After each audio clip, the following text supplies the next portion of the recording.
Hello दोस्तों, आपका स्वागत है मेरे YouTube चैनल पर। एक राजा और दो रानियों की अनोखी कथा। क्या था बांस के पेड़ और चंपा के फूल का रहस्य। बहुत दिनों पहले एक राजा रहता था। उनकी दो रानियां थीं। दोनों रानियां निसंतान थीं। राजा सभी मंदिरों में जा जाकर पूजा पाठ करते, घर में भी पूजा पाठ करवाते थे। दोनों रानियां भगवान से विनती करती रहती, फिर भी दोनों रानियां मां नहीं बन पाई। एक बार एक सन्यासी उस राज्य से गुजर रहे थे। राजा के दरबार में सभी लोग कहने लगे कि वे सन्यासी बहुत ही महात्मा है, क्यों न उसे राज दरबार में बुलाकर इस समस्या को हल करने के लिए विनती किया जाए। राजा ने कहा कि सन्यासी को आदर से महल में बुलाया जाए। वे महात्मा जब महल में पहुंचे, राजा ने दोनों रानियों को बुलाकर कहा, महात्मा का सत्कार बड़े आदर के साथ होना चाहिए। बड़ी रानी उसी वक्त तैयार हो गई और महात्मा को बड़े आदर के साथ खिलाने लगी। छोटी रानी महात्मा के फटे कपड़ों की ओर देखती और उनकी सेवा करने से इनकार कर देती। छोटी रानी को अपने रूप और धन का बड़ा घमंड था। कुछ दिनों बाद महात्मा जाने के लिए तैयार हो गई। जाने से पहले बड़ी रानी को उन्होंने खूब आशीर्वाद दिया और कहा, बहुत जल्द ही इस महल में बच्चों की आवाज़ें सुनाई देंगी। बड़ी रानी तो बहुत खुश थी और सचमुच कुछ ही दिनों के भीतर वह गर्भवती हो गई। यह खबर राजा के पास पहुंचते ही राजा बहुत ही खुश हो गए। प्रजा तक उसी वक्त खबर पहुंच गई कि राजा अब पिता बनने वाले हैं। पूरे राज्य में लोग खुशियां मनाने लगे।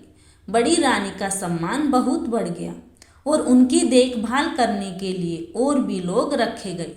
उधर छोटी रानी के मन में बहुत ज़्यादा ईर्ष्या हो रही थी। रात दिन वह ईर्ष्या से जलने लगी थी। सोच रही थी कि अभी से बड़ी रानी का इतना आदर, न जाने बच्चे पैदा होने के बाद कितना ज़्यादा आदर होगा। छटपटा रही थी छोटी रानी। उसने तभी राजमहल की दाई को बुलावा भेजा और उसे ढेर सारा धन देकर अपने साथ शामिल कर लिया और दोनों मिलकर इंतजार करने लगी।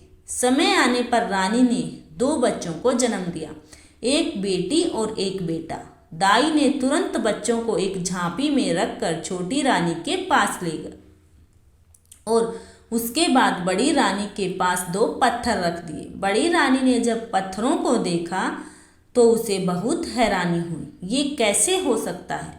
उधर राजा खुशी से झूमते हुए बड़ी रानी के पास पहुंचे और जब उन्होंने देखा कि बड़ी रानी दो पत्थरों को आश्चर्य से ताक रही है, राजा वहीं रुक गए और दाई से पूछने लगे, क्या बात है।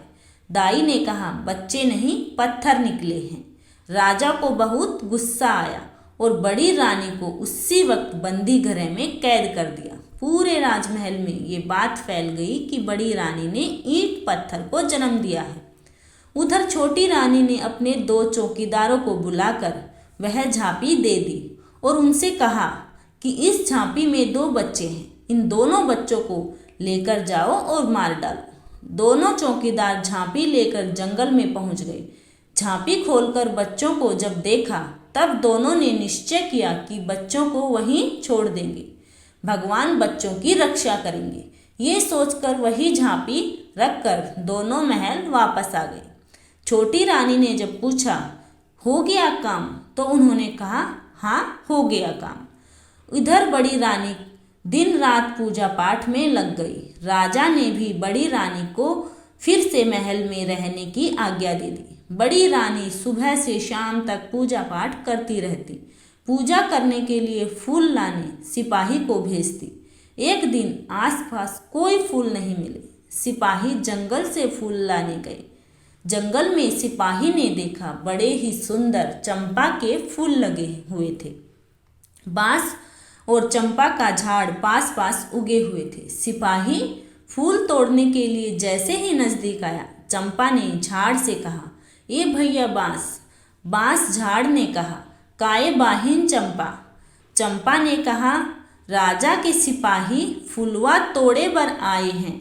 बांस ने कहा, लग जा बहन आकाश में। जैसे ही बांस ने कहा वैसे ही चंपा का झाड़ ऊपर की ओर बढ़ने लगा। बढ़ते बढ़ते वह इतना बढ़ गया कि सैनिक फूल तक नहीं पहुंच पाए। सैनिक बहुत ही आश्चर्यचकित होकर देखते ही रहे।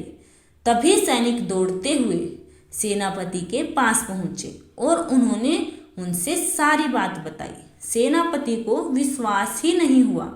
वे सब क्या कह रहे हो?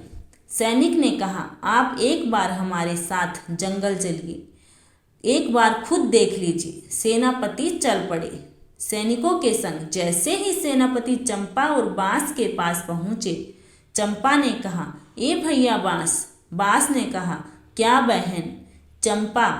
चंपा ने कहा, राजा के सेनापति फूल तोड़े बर आए हैं। बांस ने कहा, लग जा बहन आकाश में। चंपा का झाड़ बढ़ते बढ़ते और भी ऊंचे तक पहुंच गया। सेनापति बहुत डर गए। दौड़ते दौड़ते पहुंचे मंत्री के पास। अब मंत्री चल पड़े देखने के लिए। चंपा को ऊपर से दूर तक दिखाई दे रहा था। उसने दूर से ही देख लिया कि मंत्री जी आ रहे हैं। ए भैया बांस। बांस ने कहा, क्या बहन? चंपा ने कहा, राजा के मंत्री फूल तोड़े बर आए हैं। लग जा बहन आकाश में। मंत्री जी जैसे ही पेड़ तक पहुंचे, पेड़ और भी ऊपर तक पहुंच गया। मंत्री जी सीधे पहुंचे राजा के दरबार में।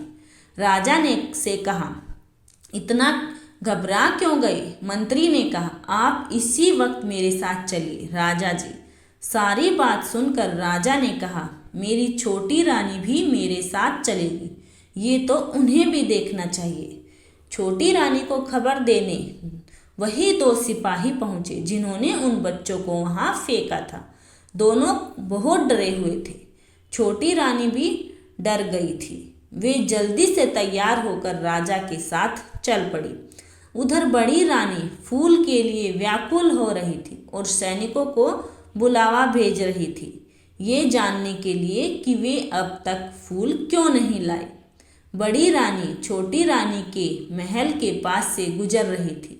उन्होंने छोटी रानी और 2 सिपाहियों की बात सुनाई दी। राजा और छोटी रानी जब जाने लगे, उनकी सवारी के पीछे पीछे बड़ी रानी पैदल ही चलने लगी। बहुत व्याकुल होकर वह चली जा रही थी। चंपा के झाड़ को ऊपर से सब कुछ दिखाई दे रहा था। जैसे ही वे सब पास पहुंचे, ए भैया बांस। बांस ने कहा, क्या बहन?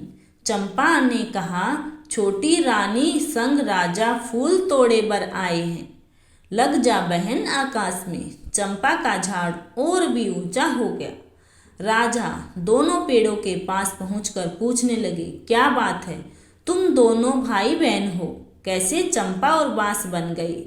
उसी वक्त बड़ी रानी वहां तक पहुंची। चंपा ने जोर से कहा, ए भैया बांस। बांस ने कहा, का बहन?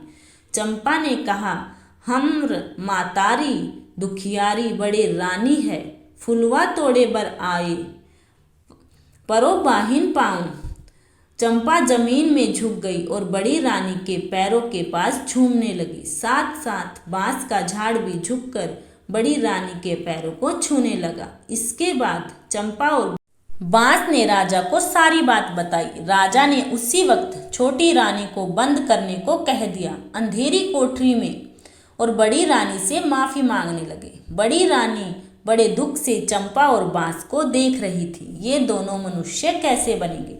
बड़ी रानी दोनों के करीब पहुंचकर दोनों से लिपटकर रोने लगी। जैसे ही उनके आंसुओं ने चंपा और बांस को छुआ, चंपा और बांस मनुष्य बन गए। बेटा बेटी को बड़ी रानी ने गले लगा लिया और जाकर रथा में बैठ गई। राजा रानी दोनों बच्चों के साथ राजमहल की ओर चल पड़े। साथ ही में बाजा गाजा बजने लगा। पूरे देश में खुशियां फैल गई। धन्यवाद दोस्तों। जिसको यह कथा पसंद आए please like share and subscribe my channel. धन्यवाद।